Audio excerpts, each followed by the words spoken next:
Hello, humans. I'm Fatu. And I'm Dana. This is episode 1, even though it's 1.5. Let's say that. Because we did a little introduction video, and we kind of talked about one another. But this is the introduction to the podcast. Dun, dun, dun, dun. Okay, we made it. so because I'll keep going all day long, so let's stay on task. Okay. So I'm working on my ums. So y'all count how many ums and let me know, so I can stop saying it. So I can be a little bit more cognizant of saying it. Anyway, let's talk about the podcast. I did write some notes down because I will go off script, and like a true Sagittarius, I will have 5 conversations in one, and I'm following all 5 of those. Have you figured that out about me? Yes. I have a lot of As a true Scorpio, I am following along and analyzing each and every one of the 5. Are you keeping up with the 5? Yes. Are you sure you are? Yes. Okay, let's get back on task. So, the podcast. No, I'm just playing with y'all. Okay, I'm gonna get serious. So now that it's time to It's because put those emotions out there and put you Yes, out there. that's what it it's a is. Can you little tell? nervous. Yeah. Can you tell? Remember we talked about it in the car, Yeah. and it's just like when it's go time, Yeah. I'm like, oh Lord, let me get a little sip or something. Get a little punch in my life. Yeah, everybody say they ready to fight till they get hit in the mouth. Oh no, that's something different. Yeah. That's self-preservation. Okay. This You is got it. overcoming my fear. You got it. Okay, so why the podcast? So the fear of, and if y'all haven't seen the video of one of the motivational cards, I talked about how, when you're younger growing up in my generation, and it's probably still like that, just kind of lenient today, is you don't discuss what happens in the 4 walls of the home. And so not only did I had to respect that you get your ass beat, but I internalized it, and so I kept everything dear to me within these 4 walls.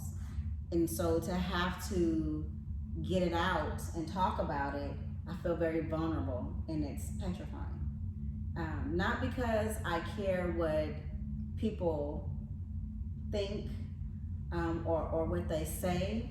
It's just the fact that I'm putting it in out loud in the universe. And I don't know, but I have to get it out because holding it in for so long, eating at me and eating at me and eating at me. And now I'm just like, I have to get it all out. If not, it's gonna kill me at this point. Too much stress, misreading situations, and because I'm dealing out of a trauma response, I feel it's not who I am, and it's not how I really want to handle some situations, but it's how it goes down because that's just what I know. I protect my little matte black heart, and that's what happens. So, but also getting over the sound of my voice, the look of my face, my body language, and all of that, which I told you, you basically really did help me when you said it's your podcast. So if I want to sit a certain way, I can, and there's no uniform. Right. And which I really don't want it to be uniform, simply because how can you be real and be honest and then keep everything buttoned up? Because keeping it buttoned up is what was driving me insane. So I shared some writings with a friend of mine, and she told me that I should write a book, and which was really not that hard because I write them in my mind, and I've been journaling for a very long time, but that putting to paper and getting that together was very therapeutic, is therapeutic because it's not done yet. But I also journal, and I journal my feelings, and I have a lot of journals, as you have seen. Some of them have a lot of writings in them, and some of them don't. I know that there's one that I have that I absolutely loved, and I wrote something that was truly heartbreaking. And that's the last thing I ever wrote in that journal. I never opened it again. So I just have it. And I always thought I would go back when I thought I'd be able to read it, but I just can't. Maybe one day, inshallah. That means God willing, but we shall see. Anyway, I will try not to cry on the podcast. Why? Because I'm already working on this. Right. Now I got to do the ugly cry. Hey, we all got that one. I said, cry, but emphasis, I said try. Yeah. Because, it may come through. I'm not going to hold back for sure. Okay. Because holding back is what got me in the position that I'm in. So to be better, you do better when you know better, right? So I will read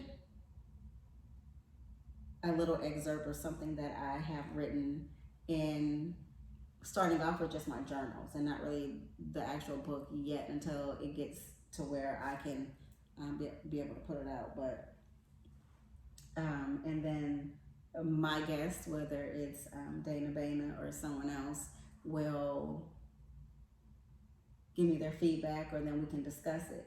Sometimes on the podcast, though, I don't want to talk about this shit. I just want to have fun and have a really cool ass conversation. And so I don't want to get boxed in, because if I become a box, I'll wither away. I have to be outside of the box and be free. True of a Sag. But I don't like to be confined. And if I start to feel like I'm confined, I will bolt. Maybe that comes from being locked in a cabinet when I was younger. No, so listen, my brother would. So see how tall this is, right? So like in our house we had cabinets, 1, 2, 3.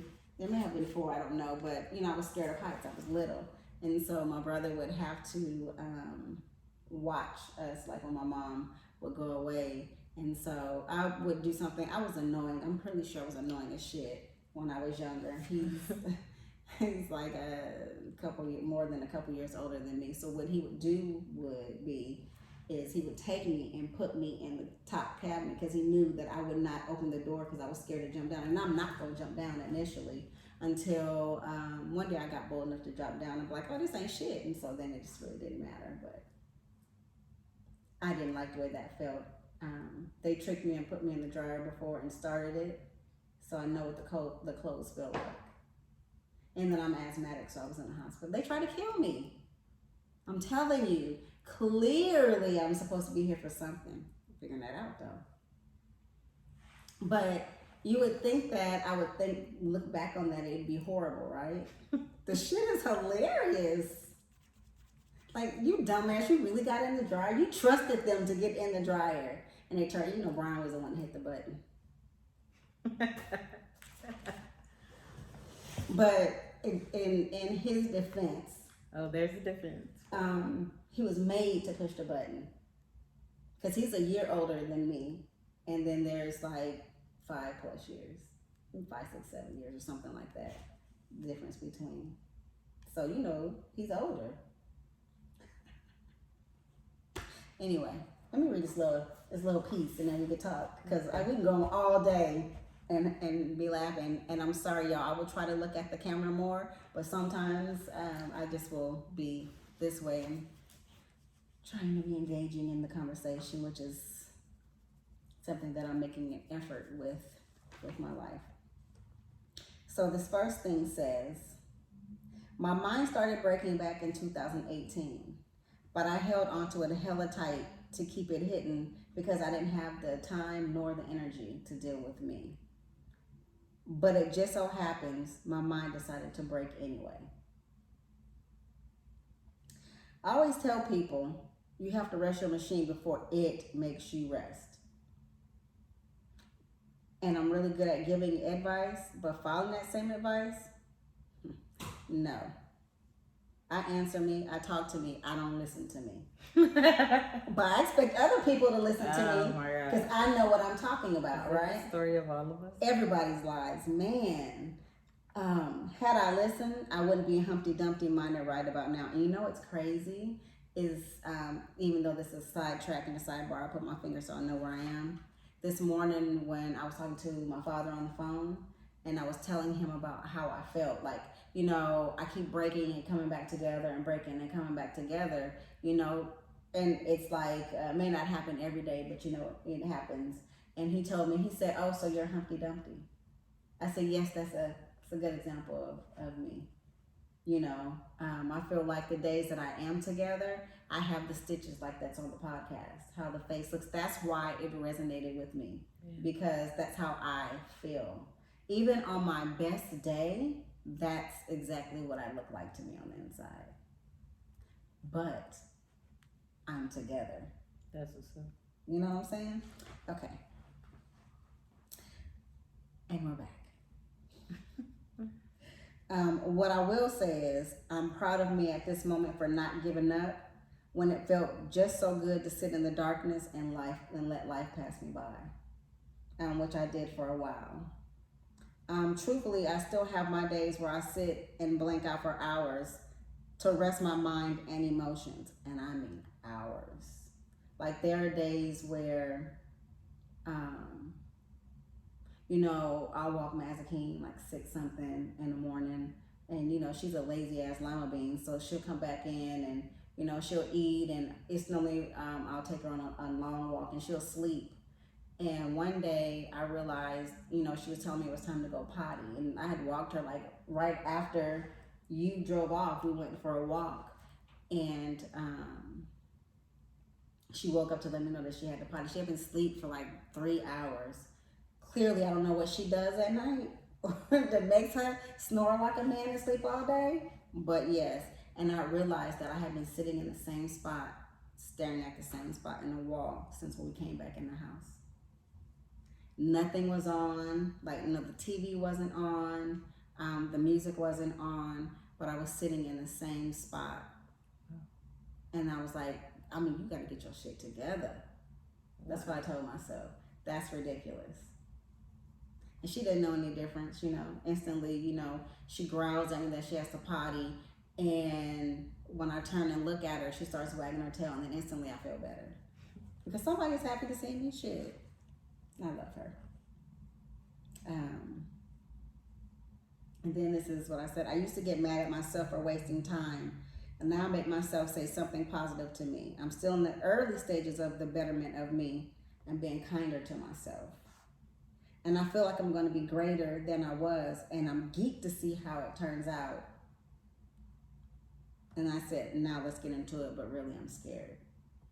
Who am I going to be on the other side? Yeah. And I feel like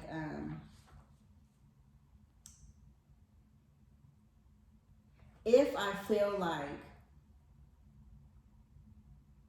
I've done great things now, who the fuck is that gonna be? Man.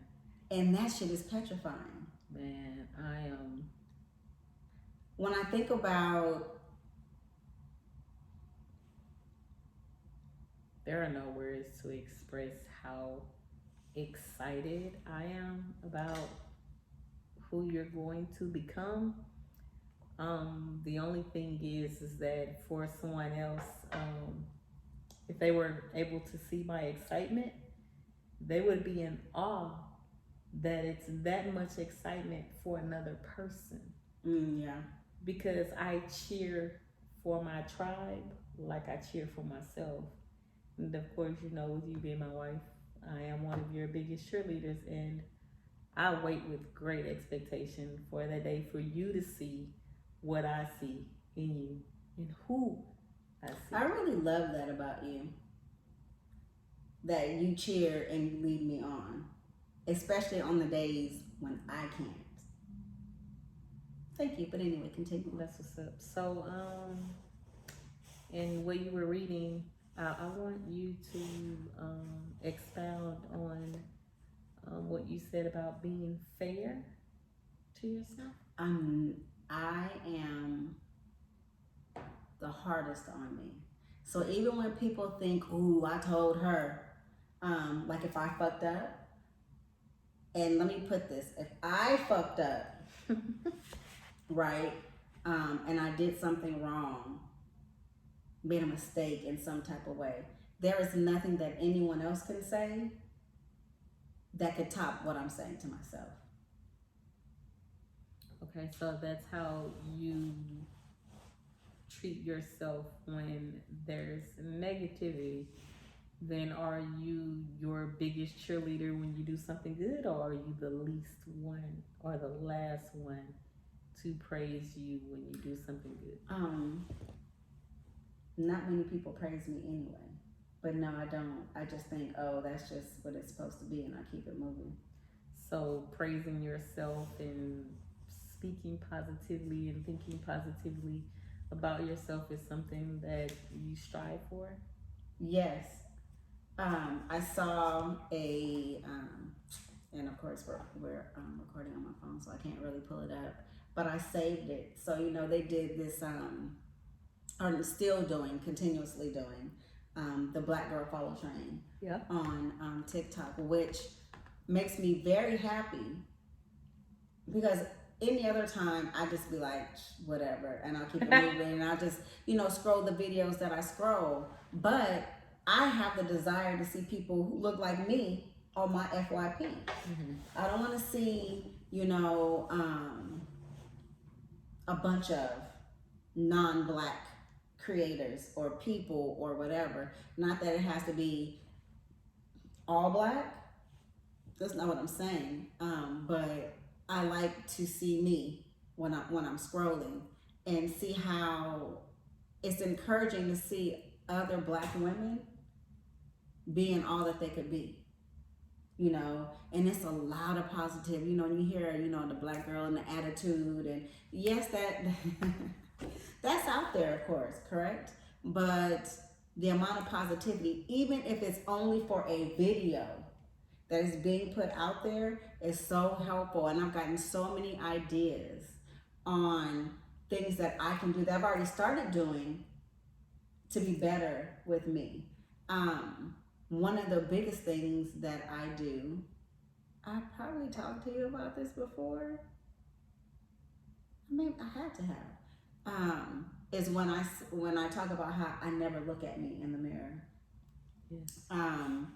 Because it's very hard, and this is not just recent. Like when I think back, I have those, you have those conceited moments. But for the great majority of my life, I didn't look at myself in the mirror because I didn't like the fact that I looked like the two people who didn't give a fuck about me growing up.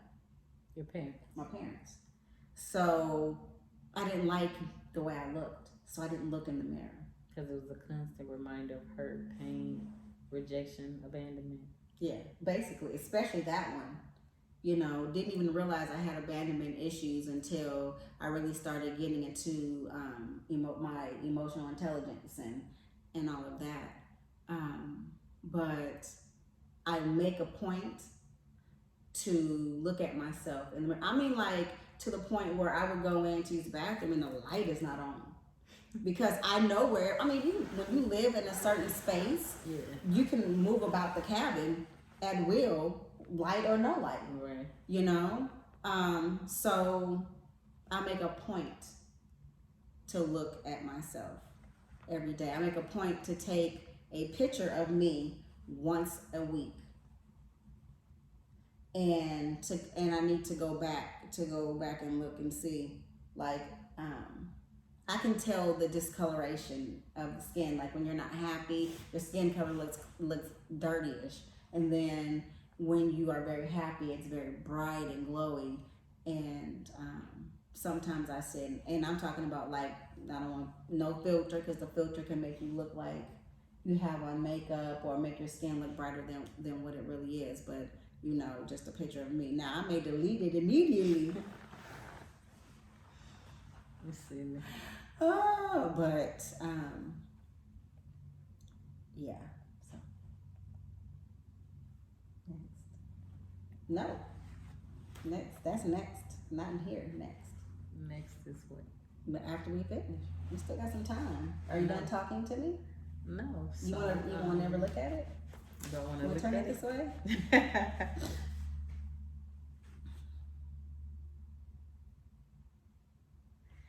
Um, you have a couple minutes here. Talk to yourself. Um, if you could tell yourself something today, your 5 year from now self, what would you tell yourself? Hold the fuck on. So you would tell yourself, thank you for holding on. Mm-hmm. Thank you for persevering. If I was me in the future talking to me now, I would tell me, hold on. It gets better. Hold on. Yeah. I think that could resonate with a lot of us to just hold on and don't give up.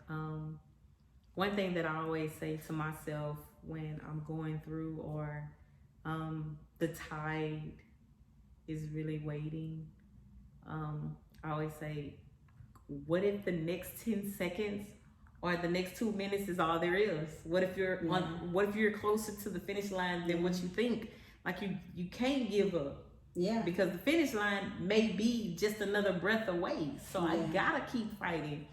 And you know, at times when you do get to that next level, you're like, well, that's not the finish line. I still gotta go through. It's just like, but what if that's the finish line right there? And then like, so it's just this constant thing in my head where I'm like, I can't give up, because the finish line might be right there. And for everybody that from watching me may think like, man, she's just so optimistic. It's because even my significant other will often say, you don't stress, nothing bothers you, you don't get upset.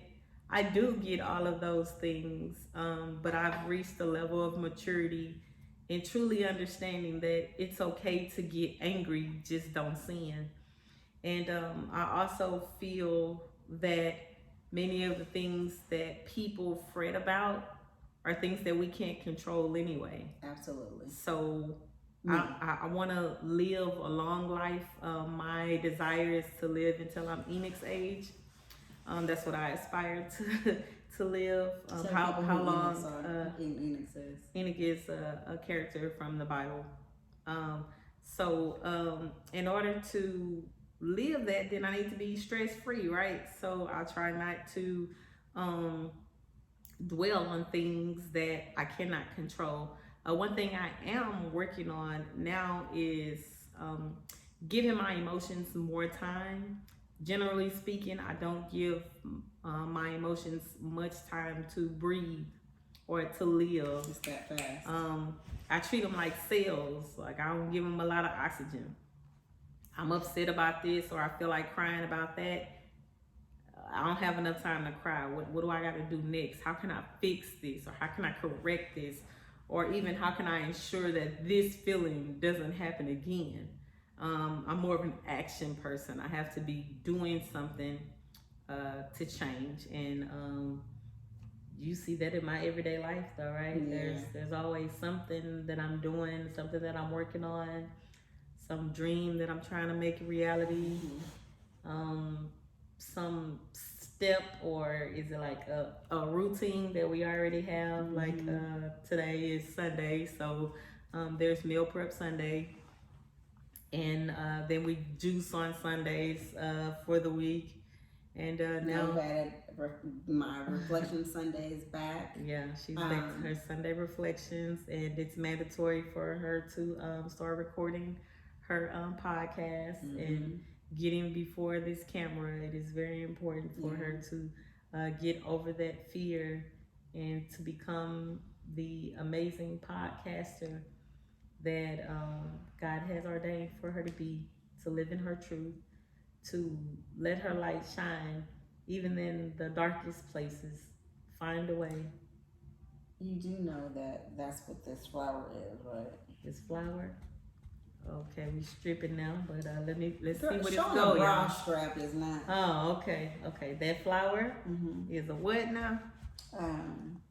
Lily. Basically, it grows in darkness. Okay. And then of course, you know, the butterfly. Butterfly.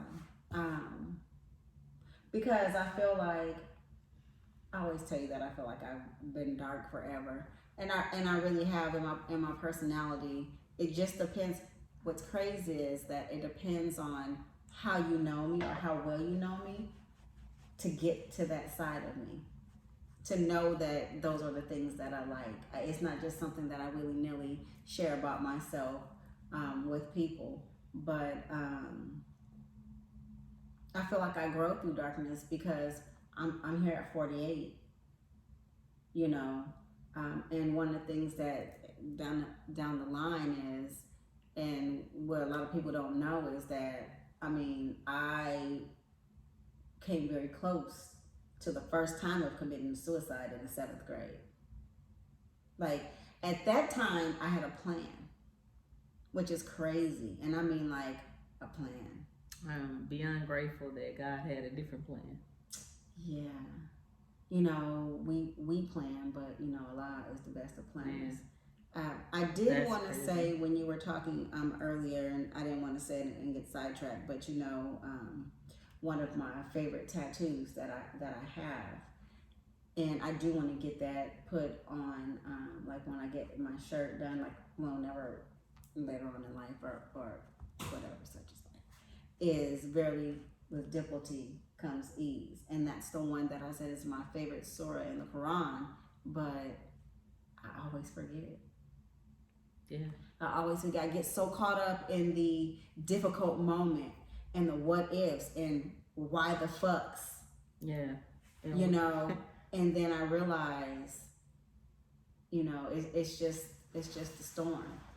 And it does. Not it will get better. It does, because it's not my first rodeo in life. So even with knowing, it's almost like tattooing to those who the tattoo hurt, right? While you're getting it, shit hurts like a mofo, right? Yeah. And then when you're done, you look at you be like, damn, Another. Yeah. Let's get another. Right. And so I feel like sometimes that's how we get those storms. It's almost like when you get on the other side, you're like, God damn, I made it through that. Exactly, man. Look at that step. And then you forget and you just chill out. And you be like, you cool? You cool? Problem.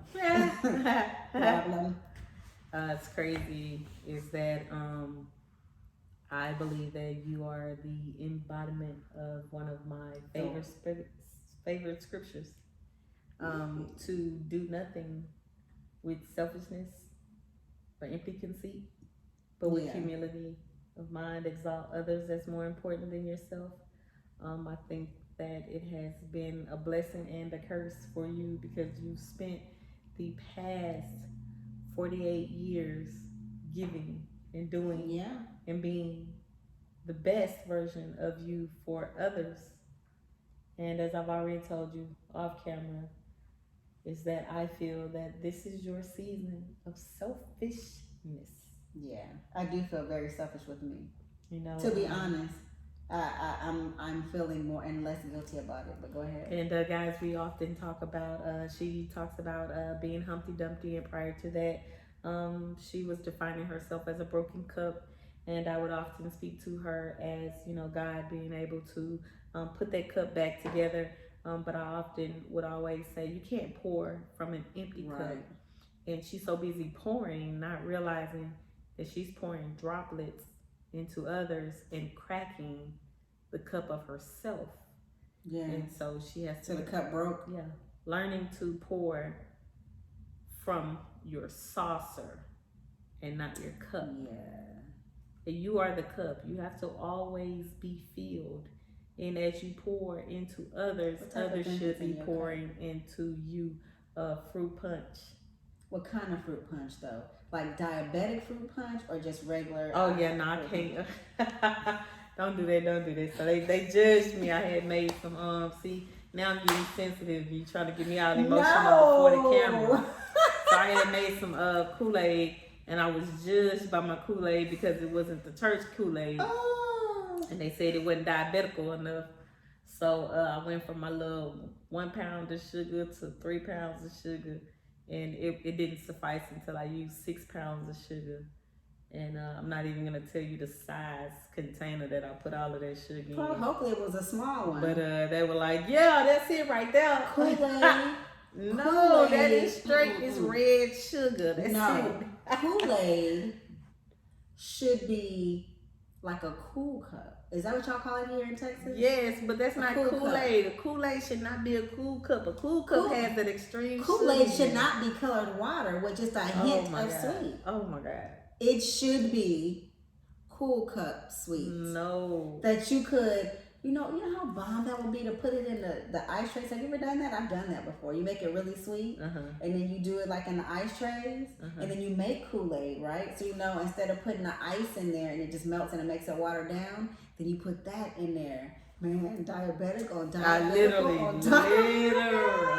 Oh my God, that's like, no, I pass. Oh, there were those days that I did eat a lot of sugar and a lot of sweets. I did partake. But there's this thing, you guys. When you start spending money on your teeth and on your body, then I know for me, I started to switch up. Like all that hard candy and what's the one that I love the most? No, the slow pokes. Oh my God, the slow poke sugar daddy type of candy that candy apple kind of, it was a candy apple lollipop and had the caramel on the outside. Oh my God, I had to stop eating that stuff because my teeth cost too much money. That should have pulled your teeth out, but it is so. You know what we haven't done? What? We're gonna have to go. I know they have them. They used to have a store in Memorial City Mall, but because I don't go to the mall that often. I don't know if it's still there, and I didn't look the last time because I was too busy trying to get a cookie, a double doozy. But they have the candied apples. Oh, like the old school candy apples. Okay, that won't eat it. Really, even if we cut it in half and no, I just stick to my green apple, cucumber, and mint. Yeah, just give me a green apple. It's not like you eat it every day. Yeah, but that one day you eat it, it's gonna make up. This is gonna take that like a is month. True, because how many cavities do I have sitting right now? Oh, it's so ridiculous. I love sweets. So, do you still have days where you're just blank and just full of emotions and sadness? Yeah. I do, but now I'm a little bit. That situation that happened with Mazakine was not the first time that it happened, but it made me a little bit more cognizant of me doing it. Because really I snapped out of it because sitting in the same spot and it's been hours. Yeah. It's been at least an hour or 2 hours, it's kind of frightening to me because it makes me feel like I'm like zoned or stuck or something like that. But also I think of it as time that I was not being productive, even though it is still being productive because that means that my body needed to shut down at that moment and I need to push a reset button or whatever I can say to make that better. But I feel like I could have been doing something else.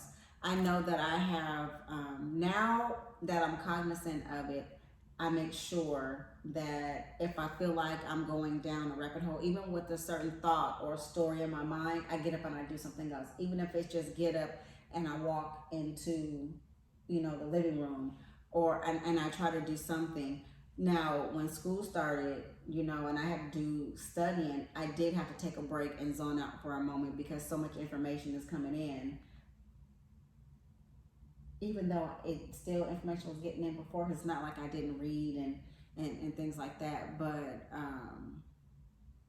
I think I said this before, I don't like to be serious. So, like reading through the chapters and I'm processing the information. After a minute, it gets. I need to let my brain rest mainly because, you know, maybe I need to remove some thoughts to get some storage in there going. Because it's not like I have it's not like my phone, I got the 2 terabytes on it. It's, you know, my mind, you know. Turtle brain. Shut up. And the pea pod. Shut up. But, not as much, and now that I know that I do it and I talk about it with you to keep it relevant in my mind, so that later on down the road I'm held accountable. Because if you see me doing it, or you realize, or you call me, like you've been at work, or you call me and you're like, what are you doing? I'll be like, I don't know. Or I've just been sitting here, you could say, okay, now you got to do better than that, because you know that there's something else that you could be doing. Yeah, so I think you know, just constant movement, having that desired goal of how many videos you want to put out, how many podcasts you want to put out. I think you can just do that. Yeah, or you know, today's a great day to start. Yeah. So I just feel that this could be a book. Is going to be extremely amazing. You know, I do hope that someone will be able to listen to it. I hope so. And you know, interact and agree with it, and that it will strike a chord in someone's life in a positive way, and that even if you're on the edge of the cliff, that through watching the podcast and listening to all these different interactions and all these different ideas and all these different perspectives on different situations, that it will assist you in pulling back from that edge and talking to yourself, to your higher power, to someone else, or even if it just takes you saying it out loud to get it off of you and out of you. Not to cut you off, but you know what I also do is that I write and burn. Yeah. Never done that before. I'm excited for that experience, to be able to do that. I'm excited to be able to incorporate something that I do and I love doing with something that I've always wanted to do, and that's the pit on the beach. I've always wanted to do that. Yeah. But and even without, I don't know how people take it, or what, I don't really give a shit either. But it has been so, because sometimes what goes on up here will get me in a padded room. You know, yeah. And I say that even as like a joke, but in all seriousness. That's why I typically ask people, how come you're not a serial killer? There are just certain scenarios or certain things that, you know, I think of as abnormal to some people, but completely normal to me. But it had, in my older years, it saved me from doing horrendous things when I'm not here for just me. I have a son who has a son who has a family, right?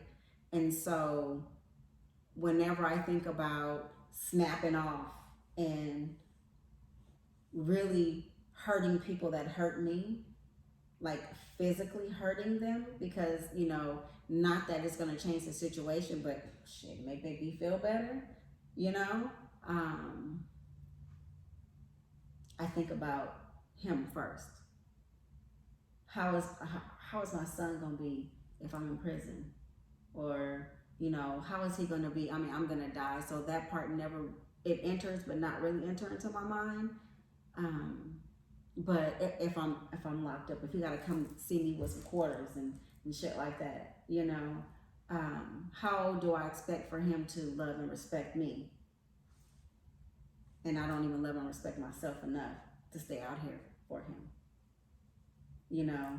And then once, you know, Xavier came into the picture, it's like, you know, I want to be there to harass him. I want to be there for his kindergarten graduation. You know, as long as I'm breathing, I don't want anything to come between that. So I will write down what I would like to do. And that's just one thing. But, you know, I also write about love and romantic stuff, and I burn it just to get what's in here out. Purging, so to speak, making room for others. Not that I forget it here, but yeah. That got dark, didn't it? They got. It got got? Lord. It got. Why you got like that? That's what you decided. That's what I decided decided. to get it. Listen, you know,